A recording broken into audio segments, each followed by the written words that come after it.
Bueno, niños, entonces podemos ir arrancando.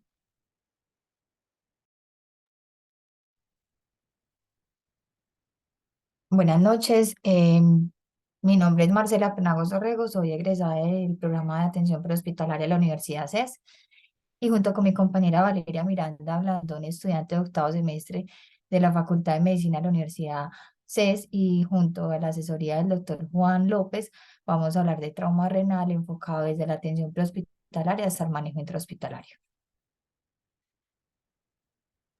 Buenas noches para todos, espero que se encuentren muy bien. Como tema principal del día de hoy vamos a hablar de la gran importancia del trauma renal y el por qué estudiarlo. Esta es una entidad que anteriormente causaba una alta mortalidad, pero gracias a la evidencia actual y a los diferentes cambios en el tratamiento, ha venido una disminución marcada de esta mortalidad durante los últimos 20 años y es por eso que es tan importante aprender a clasificar este tipo de trauma y a definir el mejor tratamiento posible, que como indica la evidencia actual es un manejo médico y conservador que ayuda a preservar tanto el órgano como la vida. El trauma genitourinario representa más o menos un 10% de las causas de todas las muertes. Y este no es un porcentaje despreciable. Y dentro de este, el más frecuente es el trauma renal, representando un 1 al 5% de las muertes. Se ha descrito principalmente su presentación en pacientes jóvenes, masculinos, aproximadamente de 15 a 45 años, con una relación de 3 a 1. Uno de los principales factores asociados a esta presentación es porque lo más común es que el trauma renal se presente en un contexto de accidente de tránsito y son usualmente las personas jóvenes y hombres que manejan motos y están más expuestos a este tipo de accidentes. A pesar de que ha venido disminuyendo la mortalidad por las amplias opciones de tratamiento, esta es variable y puede ir del 0 al 23%, dependiendo del grado de trauma renal, de su severidad y del tratamiento que se elija, ya sea quirúrgico o conservador. La mayoría de los traumas renales van a ser por traumatismos cerrados. Se dice que aproximadamente en Europa el 97% de las causas del trauma renal son por traumas cerrados, mientras que los traumas penetrantes representan una gran minoría y su presentación es mucho menos frecuente. Es importante también decir que el trauma renal no es algo que se frecuente de manera aislada usualmente. Un paciente no se presenta con un trauma renal solamente, sino que usualmente son pacientes politraumatizados que se presentan con el trauma renal más como un hallazgo incidental que por este mismo cuadro. De hecho, se dice que los pacientes con trauma renal usualmente tienen una lesión ósea o visceral asociada. La anatomía es súper importante para comprender esos mecanismos causales del trauma renal. Sabemos que los riñones se encuentran de manera retroperitoneal, por lo que en teoría son órganos más protegidos, pues son recubiertos por la musculatura de la zona lumbar, por las vértebras, por las costillas, por la grasa peritoneal. Sin embargo, esa posición retroperitoneal también ayuda a que los riñones se mantengan fijamente y eso hace que pueda haber fácilmente por traumatismos cerrados un desgarro vascular o parenquimatoso del riñón. Esto se explica porque los traumas cerrados pueden presentarse por dos mecanismos. Por una transmisión directa, es decir, hay una fuerza que hace un impacto de manera lumbar o abdominal y esto afecta sobre todo la periferia del riñón y esas fuerzas buscan ir hacia la profundidad generando así el trauma, o pueden haber fuerzas de aceleración y desaceleración que son mucho más graves, ya que se generan unos movimientos anteroposteriores y anteroposteriores y cefalocaudales del riñón mientras los vasos permanecen fijos. Es decir, el pedúnculo renal es descrito como el vaso, la arteria renal, la vena renal y la pelvis renal, y mientras el riñón se está moviendo así durante un traumatismo cerrado, esos vasos permanecen fijos y eso puede hacer que se genere una abulsión o un desgarro de todo ese paquete vascular y de la pelvis, generando así un trauma de mucha mayor gravedad. Ya para hablar de las lesiones penetrantes, estas pueden ser ocasionadas por heridas, por arma cortopunzante o por arma de fuego. Es importante mencionar el área toracoabdominal. Esta se describe como un límite superior del quinto espacio intercostal en la cara anterior y el séptimo espacio intercostal en la cara posterior, y como límite inferior tiene el reborde costal tanto en la parte anterior como posterior. Es necesario conocer este área porque es allí donde se pueden presentar los traumas renales y estos podrían estar asociados a otras lesiones, como heridas en el diafragma. Al determinar que una herida es por arma cortopunzante, debo saber si es penetrante ingresando el dedo, si pasa el peritoneo parietal, digo que es penetrante y así entonces debo explorar aquellas heridas del área toracoabdominal que sean sobre todo anteriores e izquierdas, ya que en la derecha está el hígado. Eso también nos explica por qué el riñón del lado derecho está medio cuerpo vertebral más abajo que el riñón izquierdo. Entonces se exploran sobre todo con toracoscopia los pacientes que tengan un trauma en el área toracoabdominal anterior e izquierdo. También es súper importante mencionar que el riñón es un órgano demasiado vascularizado, recibe aproximadamente el 20% del flujo sanguíneo total y esto explica el riesgo de una hemorragia importante y la gravedad de esas lesiones. De acuerdo a la vascularización, recordar que la arteria renal proviene directamente de la aorta, que se encuentra debajo de la rama de la arteria mesentérica superior, y la vena renal proviene directamente de la cava inferior. Las arterias renales se dividen en arterias segmentarias. Es súper importante esta connotación porque las segmentarias son arterias terminales que no se anastomosan, entonces una obstrucción de ese flujo puede generar una isquemia importante en el riñón. Luego de las arterias segmentarias siguen las arterias interlobulares, luego las arterias arcuatas, por último las interlobulillares, que finalmente se convierten en arteriolas aferentes, hacen el intercambio en el glomérulo y se devuelven finalmente por las venas del mismo nombre. Hay unas estructuras anatómicas que también deben ser tenidas en cuenta, sobre todo por la clasificación de la que vamos a hablar posteriormente de trauma renal. Eh, el riñón está envuelto en una cápsula renal, que es una capa fibrosa que lo envuelve para así protegerlo de eventos infecciosos. Después de esta cápsula se encuentra una grasa perirrenal o también llamada perinefrítica y luego de esta grasa se encuentra la fascia renal o también llamada fascia de Gerota. Luego de esta fascia se encuentra la grasa pararrenal. Entonces lo que hace la fascia de Gerota es separar esa grasa peri de la pararrenal.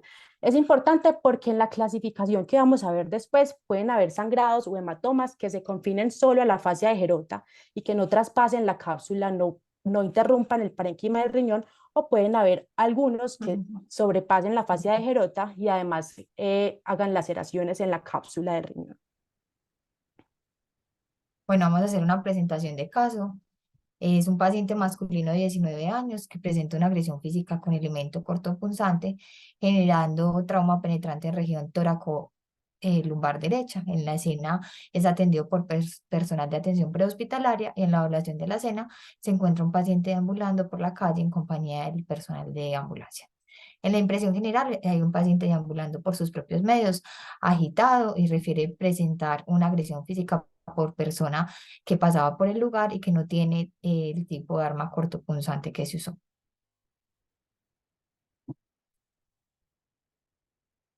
Bueno, cuando hablamos de atención prehospitalaria, eh, se sabe que fue creada desde el siglo XVIII por el médico militar jefe Napoleón, el cual fue un trabajador innovador que desarrolló lo que fue el triaje, la medicina táctica, que atribuyó al desarrollo de manejo de hemorragias en escenas de combate y el desarrollo de hospitales temporales de batalla, que no es lejano a lo que ocurre actualmente. En 1964, en Ginebra fue creada la Cruz Roja Internacional, las cuales crearon un código de conducta para la atención táctica de víctimas en combate. Posteriormente, en 1950, el doctor Farrington en Estados Unidos eh, pues fue causando un impacto importante con el Colegio Americano de Cirujanos y la creación del programa del EMT. Y posteriormente, en 1975, se creó lo que ahora se conoce como el NAEM, que es la misión de educar profesionales em, em, en el EMS en la introducción de la atención prehospitalaria y lo que es conocido ahora como el PHTLS, que se creó en 1981. Lo que es el PHLS y es desarrollado por el NEAEM es una corporación del Comité del Trauma del Colegio Americano de Cirujanos para estandarizar la educación prehospitalaria. Entonces, para nosotros como APHs, el PHTLS es el estándar de oro de la educación de prehospitalaria. Bueno, En atención prehospitalaria es muy importante lo que es la cinemática del trauma.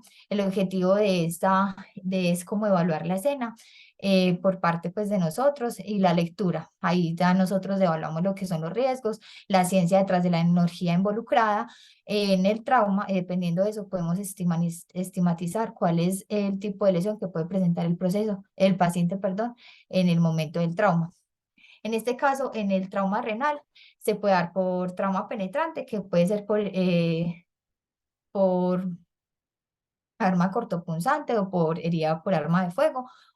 Y los contusos pueden ser por mecanismos de aceleración y desaceleración, como en las colisiones de vehículos y motocicletas y las caídas de altas alturas. Retomando el tema, no sé si alguno quiere participar, pues retomando el caso, ¿cuáles son las posibles lesiones de un paciente? ¿Cuáles son las prioridades que debemos de tener en un momento de la escena?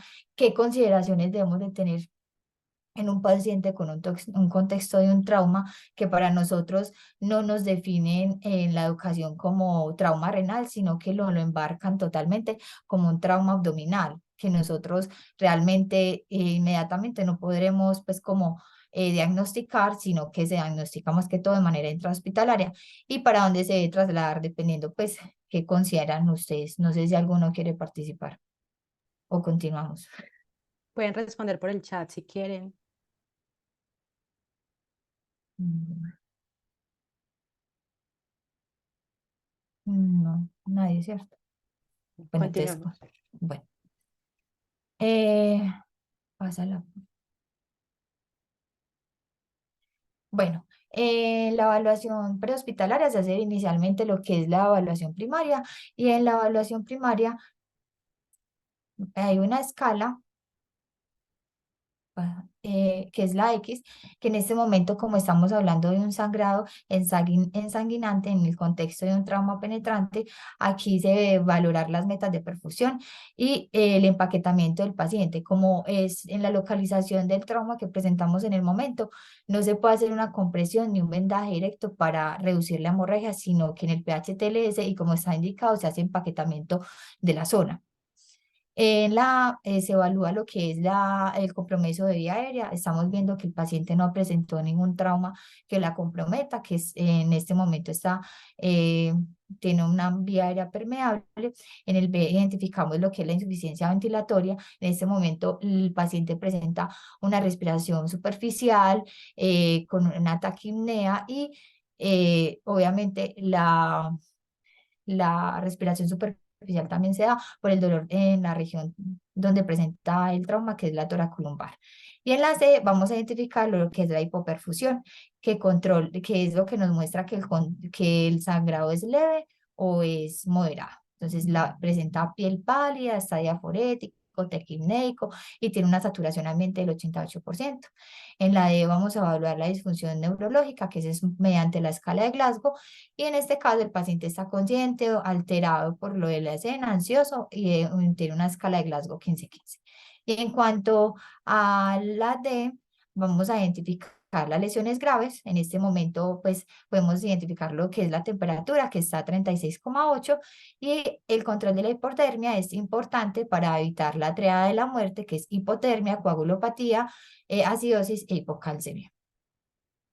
En los antecedentes podemos utilizar una escala que se llama el sample, que tenemos en cuenta lo que son los signos, los síntomas del paciente, los antecedentes alérgicos, la edad, si toma algún medicamento, si han tenido procedimientos quirúrgicos previos, la última ingesta del paciente y si tiene lesiones anteriores al evento. En este caso, llama la atención que el paciente que estamos tratando en este momento es un paciente monorrenal. En la evaluación secundaria, podemos determinarlo si lo hacemos en el momento de la cena, durante el traslado del paciente. En este se puede hacer un examen cefalocaudal en cuanto se hace lo que es la inspección, la palpación y la auscultación. Y la percusión realmente por el área del trauma no nos puede definir mucho cómo está el paciente en este momento. Vamos a trasladar un paciente a tercer nivel en caso de que requiera pues un manejo quirúrgico inmediato. Eh, Bueno, en la evaluación secundaria, entonces encontramos que tenemos un paciente consciente, orientado en las tres esferas, pálido, diaforético, eh, frío, que refiere nuevamente lo sucedido. En los antecedentes de medicamentos no toma nada, de quirúrgico tuvo una nefrectomía izquierda por trauma renal hace 5 años, no es alérgico a ningún medicamento y no sufre ninguna patología. En el examen físico, utilizando la escala de Sample, tiene una presión arterial de 70-50, frecuencia cardíaca de 111, frecuencia respiratoria de 32 y satura 94% con máscara de no reinhalación y tiene una temperatura de 35,8. En el examen neurológico tiene pupilas normorreactivas, sensitivo y motor adecuado, no irritación meningea, no presenta lesiones, cuello no ingurgitación yugular, no hay evidencia de trauma, no sangrado. Y en tórax y abdomen presenta equimosis, dolor o rigidez de la región toracolumbar derecha con sospecha de fractura de costillas o vértebras adyacentes al riñón. Hematura macroscópica y lesión asociada a órganos abdominales, choque y murmullo vesicular conservado. Tiene en vascular periférico, tiene un llenado capilar prolongado, pues por la hemorragia que está presentando en el momento. En el tratamiento hay que tener un suministro de oxígeno por máscara de no reinhalación. Lo importante es sostener una saturación de 94 o mayor a esta, teniendo en cuenta que el paciente en este momento está generando una pérdida de sangrado activo. Se hace un empaquetamiento de la herida y se realiza un acceso intravenoso de buen calibre y se le hace y se administran solución de cristaloides. Sería ideal mezclar cristaloides con sangre, pero de manera extrahospitalaria no tenemos acceso a eso. Y lo importante es tener la presión arterial media objetivo de 80-90 en la sistólica y una presión arterial media de 60-65. También en el último estudio han demostrado que en el estudio CRASH, administrando ácido tranexámico en las primeras 3 horas a partir del momento del trauma, disminuye como tal la muerte de morbilidad global de los pacientes. Fue un estudio que fue publicado en la revista Lancet, que incluyeron 20.000 pacientes politraumatizados, a los cuales le aplicaron pues ácido tranexámico con una infusión de 1 gramo en bolo y luego de 500 miligramos cada 8 horas por 3 dosis en un día. Y esto es lo indicado de colocarlo en todos los pacientes con trauma.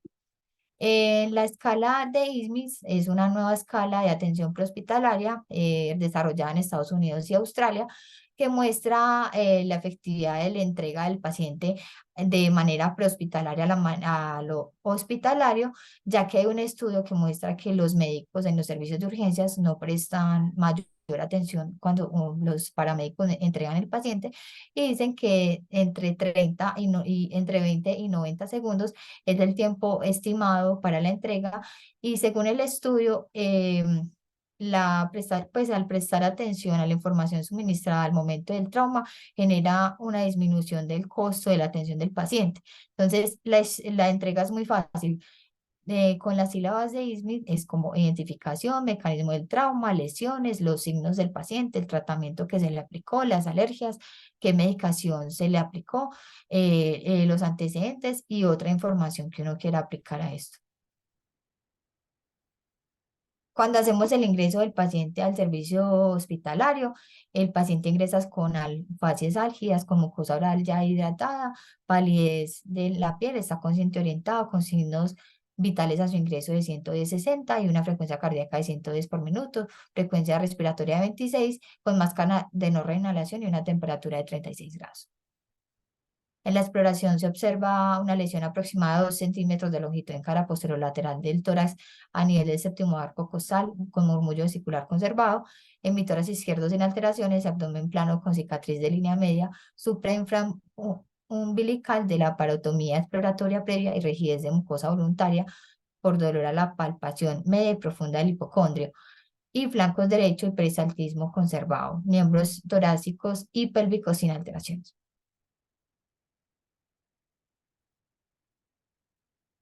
Y en los paraclínicos se le hace un hemograma y se ve que aunque tiene un sangrado activo, está compensando porque tiene una hemoglobina de 13,9, el hematocrito de 42,2 y está haciendo pues un poquito como la falla renal. Hay que tener en cuenta que también es monorrenal y debe de ser también pues como por la deshidratación que presenta. Se le realiza una tomografía, la cual muestra una lesión renal derecha con un hematoma perirrenal con fuga de medio contraste y ausencia pues del el riñón contralateral.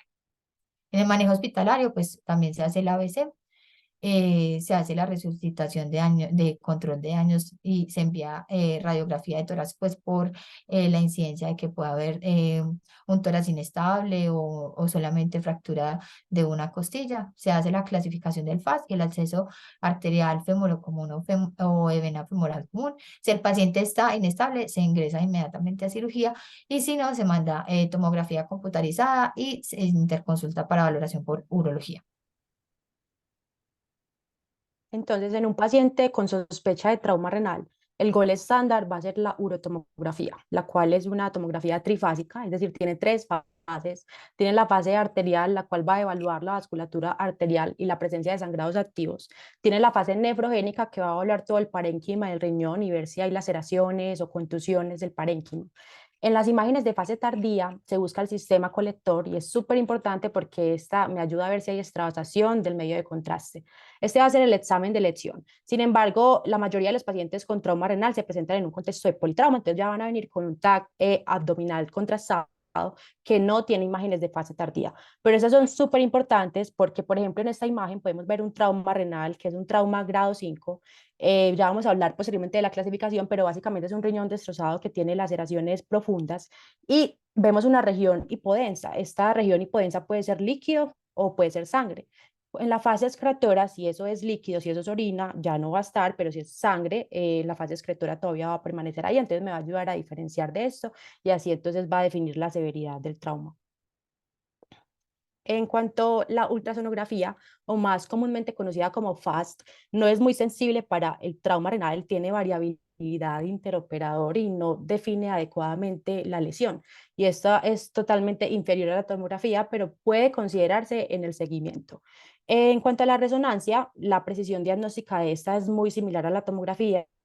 Sin embargo, no es práctico, ni económico, ni factible tener una resonancia a la mano para ver un trauma renal. Las indicaciones para tomar la urotomografía van a ser básicamente aquellas que se presenten como el paciente estable, ¿cierto? Van a ser en el contexto de un paciente estable, porque un paciente inestable lo ideal es llevarlo inmediatamente a cirugía. En un paciente estable voy a tener entonces que tenga un trauma cerrado con sospecha de lesión renal, porque voy a ver equimosis, voy a ver dolor en el flanco, va a haber fracturas vertebrales inferiores, va a presentarse un paciente con hematuria macroscópica. Sin embargo, hay que tenerle cuidado a este hallazgo porque hay muchos pacientes que están graves, aproximadamente el 50% con una lesión grave y no presentan hematuria, pero si hay hematuria hay una alta sospecha de trauma renal. Pacientes con trauma cerrada más hematuria microscópica también se puede considerar hacer la urotomografía. Sin embargo, en un paciente con hematuria macroscópica, perdón, porque si es hematuria microscópica, el riesgo de que haya una lesión significativamente importante es menos del 0,2%, entonces no hay una indicación de imagen. Si hay signos de inestabilidad hemodinámica, es importante hacer la urotomografía. Y si hay trauma penetrante, casi que siempre hay indicación para hacer la imagen. Esta es la clasificación con la que utilizamos para el trauma renal. Esta, a pesar de que es una clasificación tomográfica, tiene muy buena correlación con los hallazgos obtenidos en la exploración quirúrgica. Vamos a ver entonces que hay 5 grados, cada uno va a ser como en orden de severidad. En el grado 1 va a haber la presencia de un hematoma subcapsular, es decir, está abajo de la cápsula renal, pero no pasa la fascia de Gerota, como lo habíamos explicado anteriormente, que es la fascia que separa la grasa perirrenal con la pararrenal. Y no hay una laceración del parénquima renal, por lo tanto, no hay una contusión del parénquima, ni mucho menos pasa la fascia renal. Estos pacientes generalmente se manejan de manera expectante, con observación, incluso puede ser en menos de 24 horas si las condiciones del paciente así lo permiten. En el grado 2 hay una laceración muy pequeña, se describe que es menor de 1 centímetro, y puede haber un hematoma perirrenal que está confinado a la fascia de Gerota, nuevamente no la traspasa, pero sí pasa la cápsula renal menos de 1 centímetro. Lo que quiere decir que hay grasa perirrenal que todavía está recubriendo ese hematoma. Estos pacientes generalmente no requieren tampoco de manejos posteriores, sino que el manejo es expectante, con observación, y generalmente les va muy bien. A partir del trauma 3 pueden haber laceraciones de más de 1 centímetro y pueden haber lesiones vasculares que tienen sangrados más abundantes que están confinados también a la fascia prenefrítica, no pasan la fascia de Gerota, pero sí hay una laceración importante del parénquima renal. Sin embargo, no llegan a comprometer el sistema colector, por lo tanto en las fases tardías yo no voy a observar una extravasación de orina. En esos pacientes, más allá del manejo expectante y observador, sí pueden requerir algunos manejos, pero no quirúrgicos, sino por radiología intervencionista o manejos más agresivos, dependiendo del estado hemodinámico del paciente y, como siempre, con un manejo conservador.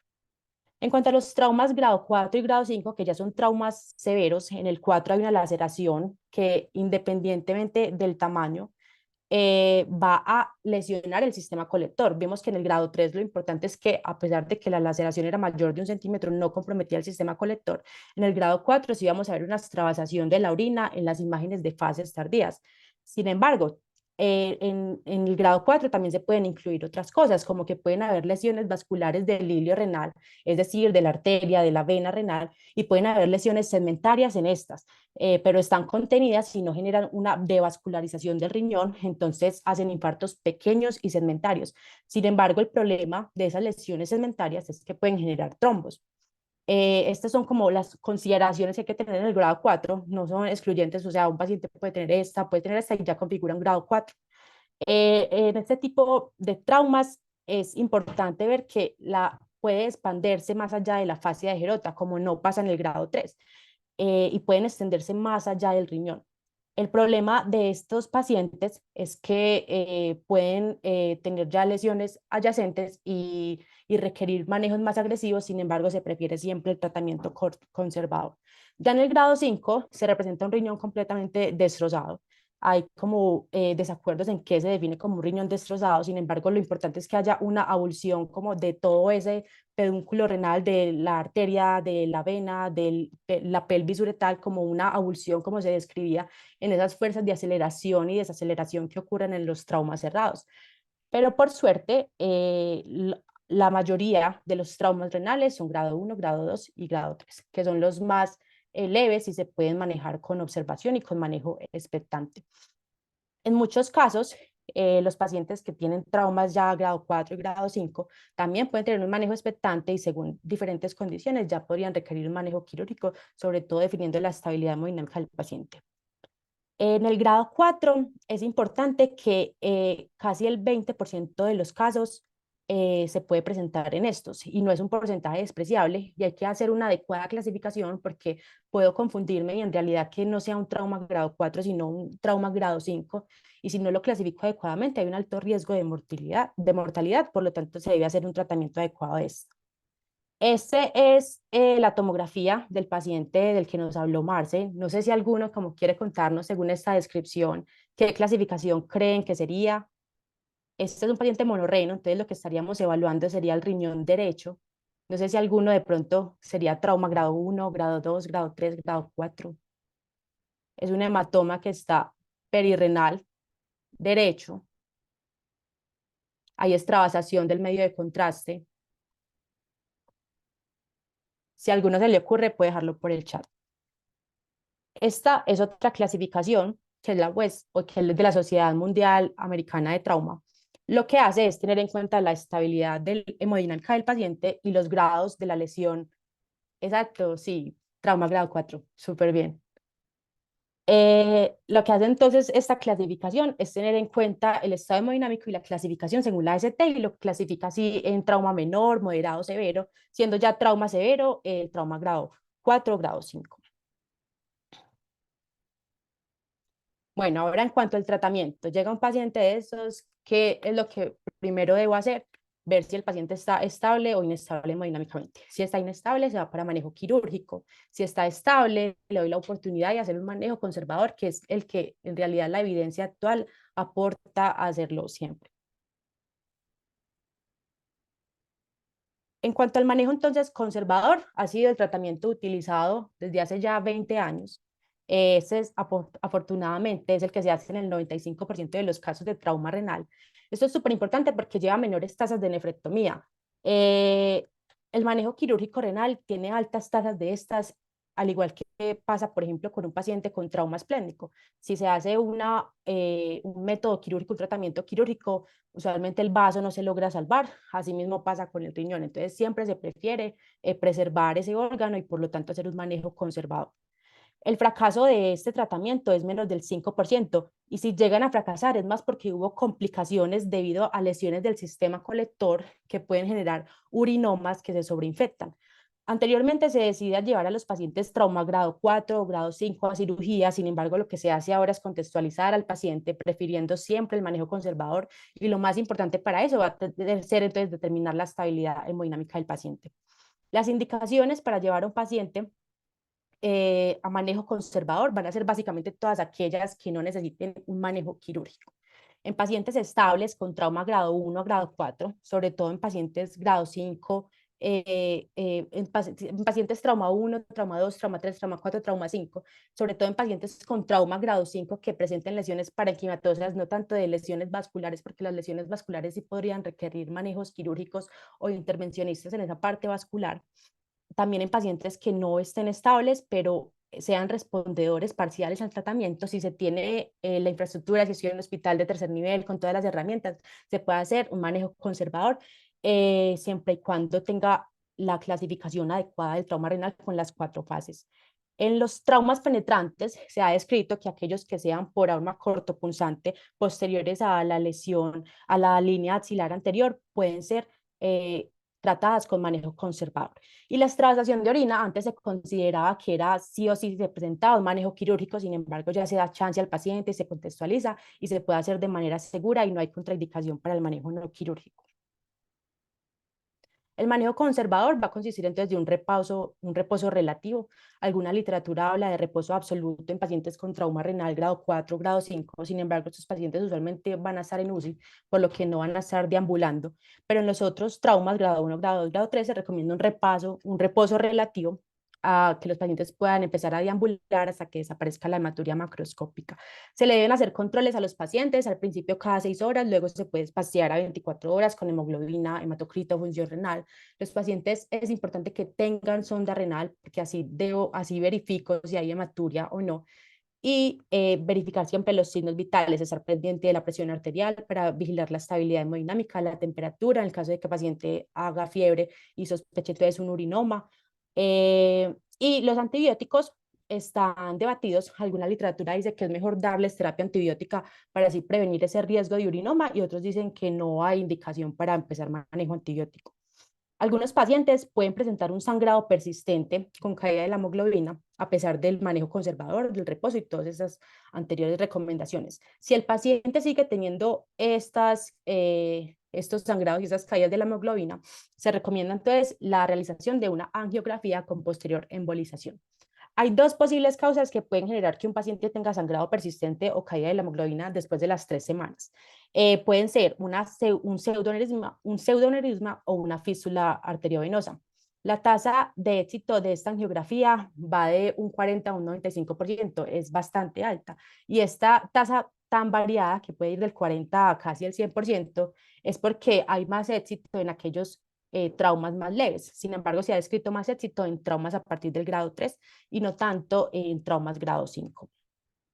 Es importante que si un paciente ya se le hizo una angiografía y una embolización previa y a pesar de eso presenta sangrado, se puede repetir la angiografía, porque aún haciéndolo por segunda vez tiene tasas de éxito similares a la primera angiografía, por lo que se deben agotar todas las medidas terapéuticas antes de que se lleve el paciente a un tratamiento quirúrgico. En pacientes estables también con extravasación de orina por lesión del sistema colector, pueden presentar urinomas como complicaciones. Es importante ponerles a estos pacientes catéter doble J. En cuanto a esta arteriografía, ese es, por ejemplo, el caso de un paciente de 69 años masculino que tiene un trauma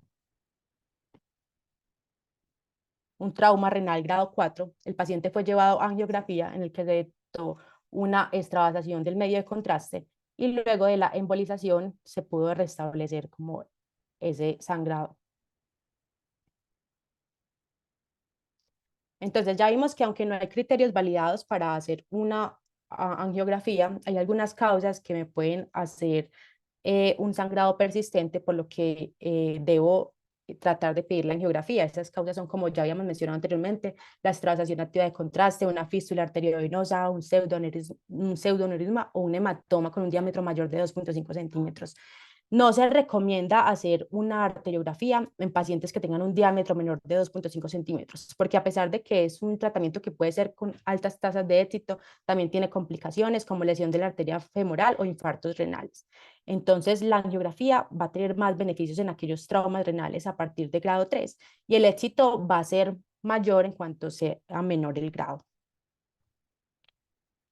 Ya cuando se han agotado todas las opciones, el último recurso que queda es el manejo quirúrgico y las únicas indicaciones absolutas van a ser pacientes con inestabilidad hemodinámica, pacientes que tengan lesiones vasculares grado 5, sobre todo de la vena renal, porque de la arteria se puede dar chance de hacer manejo con radiología intervencionista o manejo endovascular, pacientes con lesión de otros órganos o peritonitis, pacientes que tengan falla en el manejo conservador, que sigan presentando sangrados persistentes a pesar de que ya le hice una angiografía, le hice una segunda y sigue con esta sangrado persistente. Entonces, ahí sí podemos considerar el manejo quirúrgico. El éxito de, del manejo quirúrgico no, pues no es en realidad viable. Lo que pasa cuando se hace el reparamiento quirúrgico de un paciente, en realidad lo que se hace es hacer una nefrectomía, sacar el riñón en un paciente que ya va a quedar en diálisis por toda la vida. Entonces, no es recomendado, por eso siempre optar por el manejo conservador, ya última opción, manejo quirúrgico. Sin embargo, se debe optar en aquellos pacientes que tengan un solo riñón o un trauma bilateral y que ya se agotó el manejo conservador, hacer una reparación vascular para evitar así que pierda el riñón, el único riñón que tenga.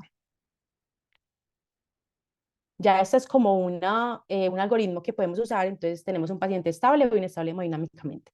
En un paciente estable, entonces voy a evaluar si existe hematuria microscópica o macroscópica. Si hay hematuria macroscópica, no hay duda, hacer la urotomografía. Si hay hematuria microscópica, se puede hacer una vigilancia, pero si yo tengo la sospecha de que fue un trauma cerrado con fuerzas de aceleración, desaceleración, también hacer la urotomografía. Si no hay sangrado, entonces voy a clasificarlo como un trauma grado 2, grado 3, un trauma leve, pero lo puedo clasificar también como un trauma grado 4, grado 5, según los hallazgos en la tomografía y hacer también un tratamiento conservado. Sin embargo, si hay un sangrado activo que sea expansible, voy a hacer una angioembolización. Si esta no funciona y sigue con sangrado persistente, la hago por una segunda vez. Ya si esto no funciona, llevar finalmente a manejo quirúrgico. En pacientes con inestabilidad hemodinámica, siempre se opta por el manejo quirúrgico, se hace una laparotomía de urgencia luego de haber hecho una reanimación, la urotomografía, la radioembolización, de haber agotado todas las opciones, se observa la lesión renal de tipo hematoma pulsátil o expansivo, entonces se clasifica como trauma grado 5 y todo, y se hace la nefrectomía, que es como a lo que menos queremos llegar en estos pacientes. El seguimiento de estos pacientes es bastante debatido. Las guías americanas dicen que se puede hacer una TAC trifásica de control a las 48 horas o a los 4 días en pacientes con traumas grado 4, grado 5, siempre y cuando se sospeche una complicación. Y la TAC de seguimiento va a estar indicada entonces en estos pacientes trauma grado 4, grado 5 o que presenten fiebre y que yo esté sospechando una complicación. Ese es el objetivo principal. Entonces, como conclusiones, los traumas renales son bastante frecuentes, por lo que hay que tener en cuenta su clasificación, su tratamiento, la sospecha diagnóstica, qué imagen pedir. Y el manejo no quirúrgico es fundamental en el manejo de estos pacientes. Eh, yo debo poder clasificarlo adecuadamente para así saber siempre optar por el manejo conservador y tener en cuenta las indicaciones claras de manejo quirúrgico. Es un manejo multidisciplinario, no es solo por el cirujano general, también tiene que tener en cuenta el radiólogo intervencionista en el caso de una angiografía, un urólogo en el caso de lesiones del sistema colector, lesiones de la vía urinaria. Y eso sería todo por el día de hoy. Muchas gracias. ¿Alguna pregunta?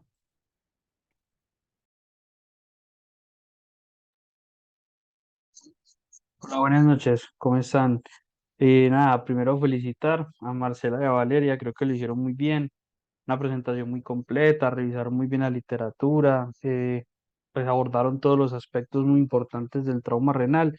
Simplemente pues puntualizar unas cosas, muy importante el aporte de Marcela de lo APH. De todas formas, pues nosotros como médicos casi no estamos muy familiarizados y no tenemos mucho presente que antes de el paciente traumatizado llegara a la fase hospitalaria es importante tener el control de ese paciente en la fase prehospitalaria, y hay muchas cosas, como ya bien lo dijo, que se pueden hacer a este nivel como para mejorar los desenlaces en estos pacientes. Ya en lo que respecta como al manejo como tal de nosotros, ya médico y quirúrgico, pues si bien el mensaje que queríamos dejar era que el manejo que era históricamente quirúrgico del trauma renal ha virado más hacia allá, al manejo conservador, aún no hay nada que nos reemplace la cirugía en los pacientes que están inestables. Entonces, en esos pacientes que definitivamente están persistentemente hipotensos, no mejoran, vasopresores, acidosis metabólica, pacientes de transfusión masiva, los pacientes tienen altas chances de requerir cirugía. Ya con respecto a la parte quirúrgica, eh, me parece importante responder a la pregunta que Valeria me preguntaba esta tarde. ¿Qué pasa entonces con esos pacientes que son monorrenos y que llaman a cirugía? ¿Se podría hacer una reconstrucción vascular? Realmente sí, eso se puede hacer. Lastimosamente no tienen los mejores resultados. Sabemos que la mayoría de lesiones son arteriales, luego las venosas y por último un 10% más o menos son las lesiones combinadas, pero la reparación arterial no tiene mucho éxito. Menos el 30% van a terminar en una falla renal, y las complicaciones de la reconstrucción vascular son también pues bastante difíciles de abordar, como la hipertensión arterial refractaria después de la reconstrucción arterial. Entonces, hay que tener eso con cuidado, pero digamos que sí se puede hacer, y que estos pacientes monorrenos, como los del caso, son como los que tienen mayor indicación de esto.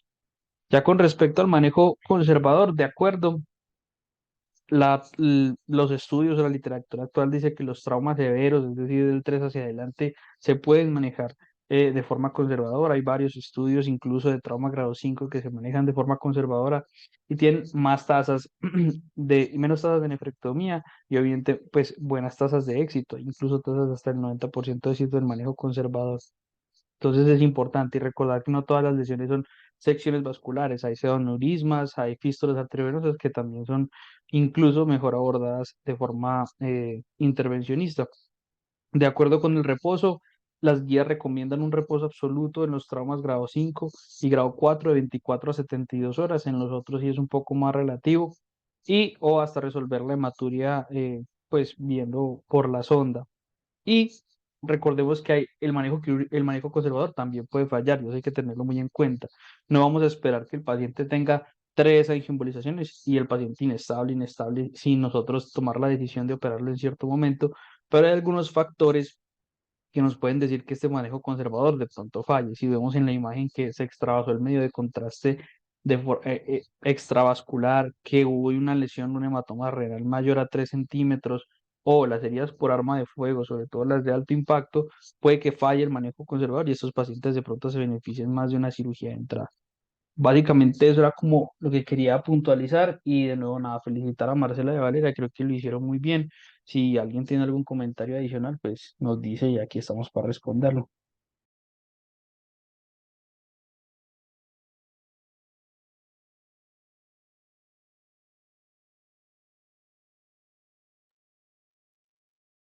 Hola Marcela, hola Valeria. Yo soy compañero de Juanse, también soy residente de cirugía. Lo mismo que Juanse, lo hicieron demasiado bien. Valeria, manejaste muy bien el tema, lo expusiste con mucha seguridad, la parte de anatomía la expusiste perfecta, todo súper bien. Totalmente de acuerdo con todo lo que dijiste, con todo lo que dijo Juanse. Y una cosita es que los que nos estén escuchando, que sean estudiantes, que se vayan a hacer rural, nunca olviden el uroanálisis o hacer orinar al paciente. Yo sé que en este momento suena muy obvio porque estamos hablando de riñón y todos decimos, claro, uroanálisis, pero normalmente cuando uno tiene un trauma de abdomen cerrado, uno está pensando primero en hígado, después en vaso y por allá se le ocurre de pronto el riñón. Y es un paciente que llega borracho, que se estrelló en la moto, que está deshidratado, que nunca orinó en urgencias, y a uno le puede pasar que uno lo manda a la casa y el paciente vuelve después con la hematuria macroscópica. Y ahí es un dolor de cabeza por no haberse uno dado cuenta antes, y lo sé porque nos pasó alguna vez en el rural. Entonces, siempre piensen en esos análisis, si el paciente no quiere orinar, o háganlo orinar antes de que se vaya de urgencias para ver si tiene esa hematuria macroscópica o no y si tienen que hacer algo más o no. Los pacientes monorrenos, coincidencialmente, la semana pasada en el Manuel Uribe tuvimos tal cual el caso que ustedes expusieron. Era una paciente monorrena porque había donado el riñón a su hermano hace 20 años y se la cogió una moto del lado derecho, de donde tenía un único riñón. Tuvo un trauma grado 4 y se hizo de todo con urología con tal de salvarle el riñón. Y ahí más o menos pasó. Entonces sí, son casos de la vida real. Nuevamente, súper bien y muchísimas gracias por la charla. Gracias. ¿Qué tal? Buenas noches, ¿cómo están? Buenas noches. Bueno, habla José Julián, ¿cómo les ha ido? ¿Bien o no? Muy bien, Eh, doctor, ¿y a ti? Bien, bien. Bueno, yo casi que logré oír, creo que toda la charla, y pues me pareció como muy buena, muy acertados en todos como los conceptos que ustedes intentaron puntualizar. Y creo yo que fue suficientemente clara pues para todos lo que discutieron. Sin embargo, yo quisiera que aprovecháramos que estamos aquí como en la discusión y habláramos de algunas cosas que a mí me parecen importantes al hablar del trauma renal. Y puede ser que algunas de estas cosas que yo quiero comentar, como aquí hay gente conectada y hablando aquí, estamos discutiendo en diferentes niveles académicos. Por eso quiero que si se escapa como de lo que alguno pueda entender, pues pregunten y no lo digan, porque yo creo que es muy importante hablar de algunas cositas, sobre todo después de la charla tan buena que hiciste. Entonces, ya está claro lo de los grados y tal, pero resulta que lo normal o digamos que lo normal, generalmente uno tiene un trauma renal asociado a otros traumas. Uno generalmente no tiene un trauma renal solo. En algunas ocasiones, generalmente en el trauma cerrado, uno puede tener un trauma renal aislado, pero el trauma renal, un poquito menos de la mitad de las veces, se asocia a otros tipos de trauma y eso hace que las cosas sean más difíciles de hacer y las decisiones sean más difíciles. Entonces, uno puede tener un paciente con un trauma renal y aparte heridas intestinales que tiene una indicación clara de cirugía y uno al paciente lo termina llevando a cirugía y en ese paciente en particular darle manejo, digamos que no operatorio abierto al riñón sigue siendo una posibilidad. ¿A qué me refiero yo? A que a veces operando los pacientes inclusive y viendo hematomas en la zona 2 pues que es la zona donde está el riñón del retroperitoneo, si el hematoma no está expansivo, uno generalmente no lo explora y no lo explora por algo que ustedes dijeron, y es que casi siempre, más o menos en el 80% de las veces, cuando uno abre el retroperitoneo y abre la gerota, el riñón termina siendo extraído y uno debe evitar las nefrectomías al máximo. Entonces, en esa idea que ustedes plasmaron muy bien de que uno debe evitar las nefrectomías al máximo, es que yo quiero que discutamos algo, porque resulta que la terapia endovascular no es, eso se le llama mal llamado manejo conservador, pero eso no es manejo conservador, eso es una cirugía, lo que pasa es que se hace por vía endovascular. Y digamos que la mejor estrategia en la actualidad para manejar los traumas renales, aislados o no, pero los traumas renales de grado 3, 4 y 5, pues por decirlo así. Entonces, yo quisiera que pues Marcela o Valeria me dijeran qué opinan o por qué creen que estar inestable hemodinámicamente podría ser una contraindicación o es una contraindicación para llevar los pacientes a terapia endovascular. ¿Qué se les ocurre o por qué creen que todos los libros y en todos los artículos que uno lee dicen que es una contraindicación llevar a un paciente inestable a la terapia endovascular? Quisiera oír ustedes dos qué opinan, o si alguien de aquí qué opinan y hablamos un poquito al respecto porque ese punto me parece muy importante.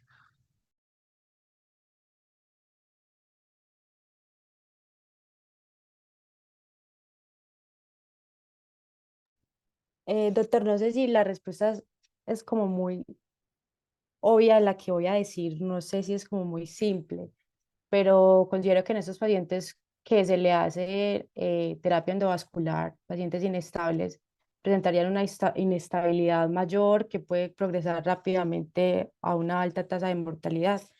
Y por eso no creo que sea como el manejo, pues se preserva la vida principalmente.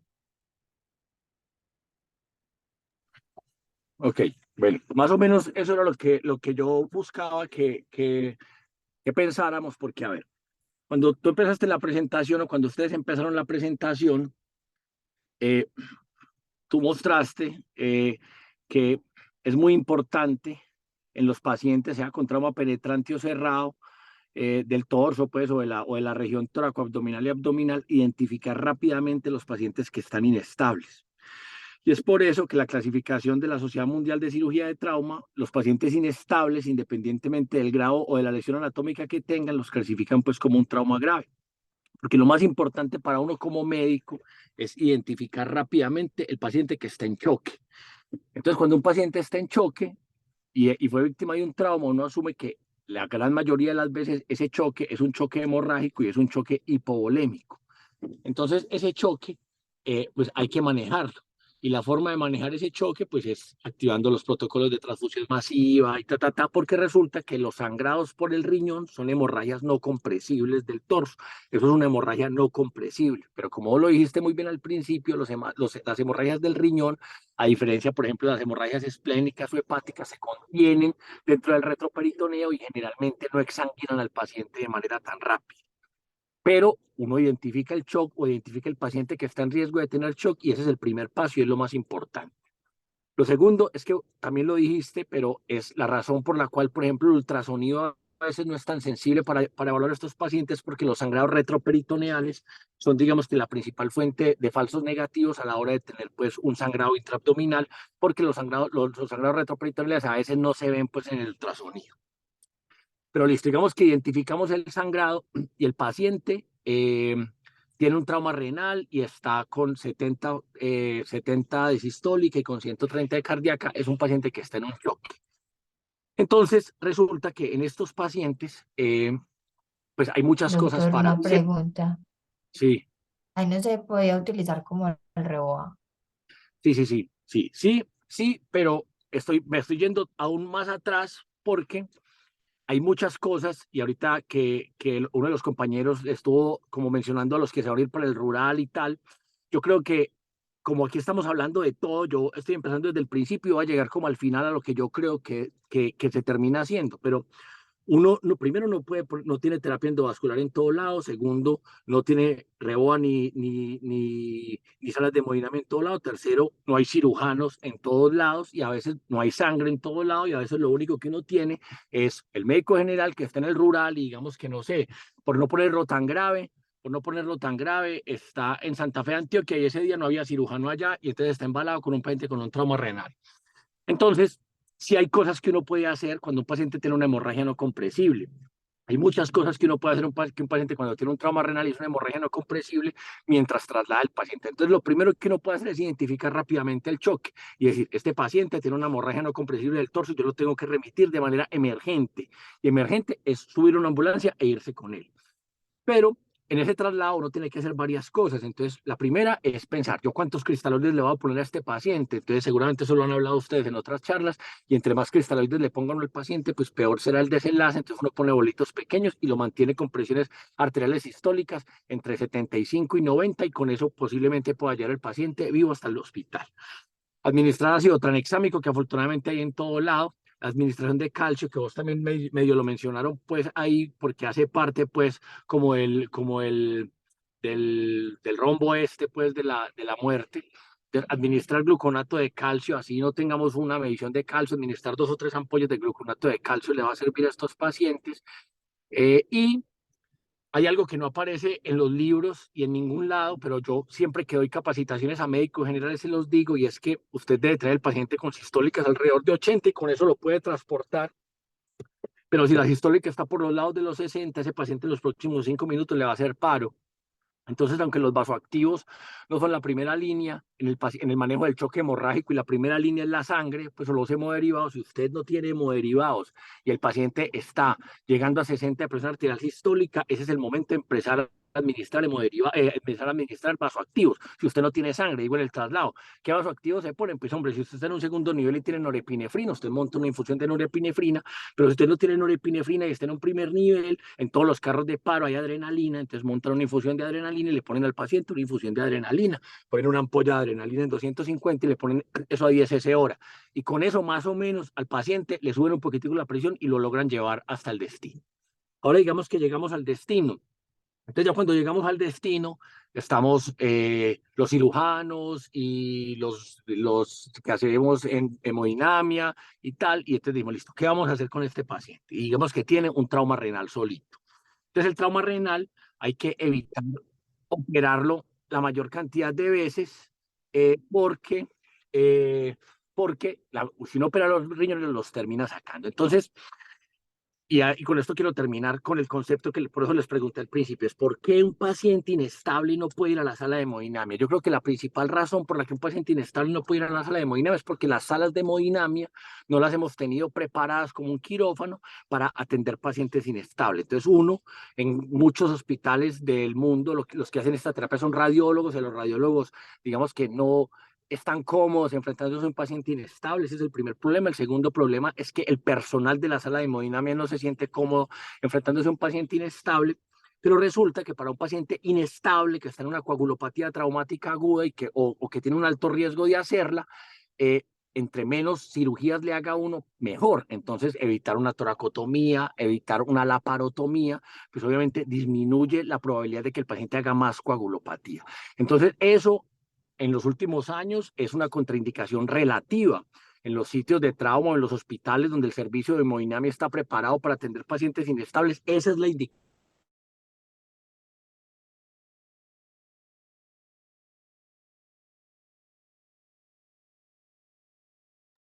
Doctor, creo que silenciaste el micrófono.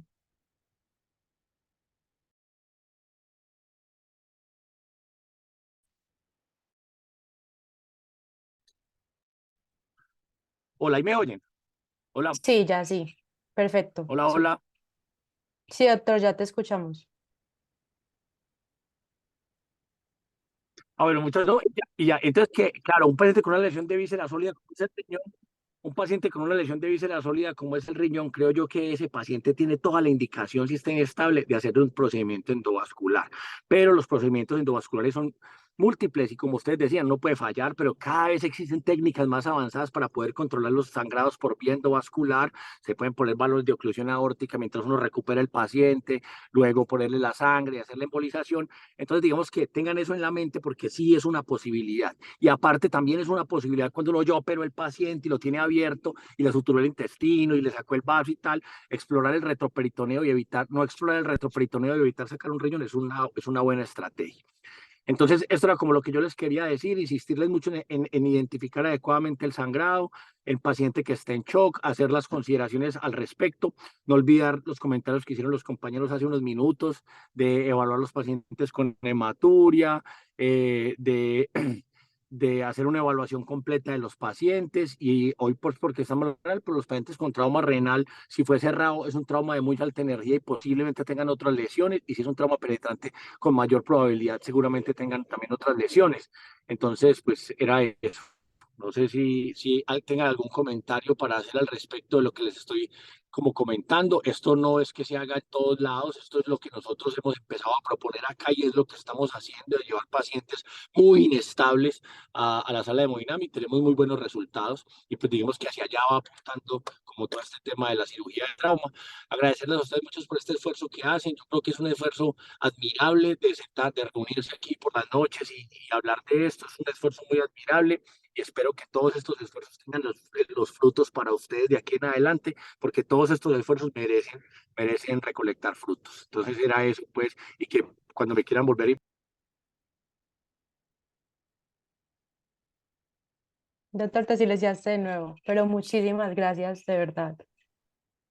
Muchísimas gracias. Tengo una pregunta. ¿Qué institución aquí en Medellín está como haciendo esos procedimientos ahora de terapia endovascular en pacientes inestables? yo no tengo claro, pero por ejemplo en el Pablo eso se podría hacer, lo que pasa es que es de sentarse, hablar con los radiólogos, organizar un protocolo de TAC y de transfusión masiva. Entonces yo creo que no sé si lo hagan, pero en el Pablo lo podrían hacer. En San Vicente Fundación se podría hacer. En la León 13 creo yo que se podría hacer, y ahí sí no sé, ahorita alguien comentó de pacientes en el Manuel Uribe, yo del MUA me acuerdo, pero hace rato no conozco cómo sea el servicio de hemodinamia allá, o no sé cómo sea, entonces no Y De pronto en EMSA no lo hacen, pues sí puede ser que en o en, ninguno, pero no es que no se pueda, sino que no ha habido como la iniciativa para hacerlo. Ujú. yo creo que de pronto en EMSA, ¿no? O en INCARE.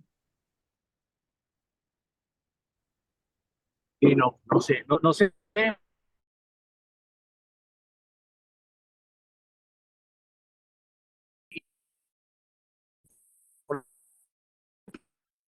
No es que no tengan la infraestructura, sino que pues, para que eso pueda suceder, tener montado un protocolo de transfusión masiva allá en la institución, un código de trauma y ciertas cositas. Entonces, pues yo creo que puede ser que ninguna o que en alguna sí yo no sepa, pero no, pero lo que te digo es lo que te quiero responder es que no es por falta de infraestructura, sino por seguramente no han dado ese salto.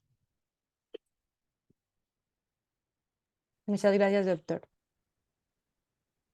¿Alguien más quiere aportar a la charla? Muchas gracias, doctor.